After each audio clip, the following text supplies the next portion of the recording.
Hi, and welcome to this course, Configure Functions in Couchbase.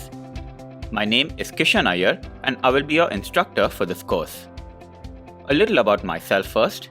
I have a master's degree in computer science from Columbia University and have previously worked in companies such as Deutsche Bank and WebMD in New York.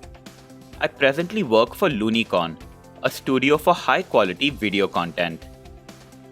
The Couchbase eventing service allows us to respond to changes made to data through the medium of eventing functions. Like any application, these functions need to be configured correctly for users to get the most out of them. This course explores the various options available to define and fine-tune eventing functions. We begin by creating a simple function and explore a number of the function properties which can alter its behavior, such as the number of workers and the function bindings. We also delve into the log configurations which are available for eventing functions.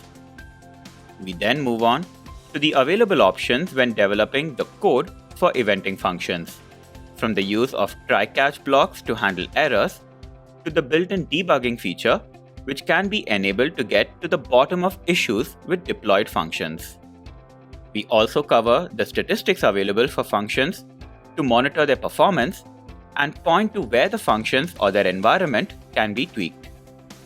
Finally, we cover a crucial feature available in the eventing service, the ability to create timers.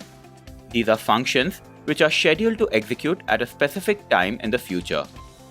We use timers to auto-archive expiring documents just moments before they are removed from a bucket. At the end of this course, you will have a clear idea of the configuration options available for eventing functions in Couchbase, from logging to the number of workers. Furthermore, you will be familiar with the ability to schedule functions for execution using timers.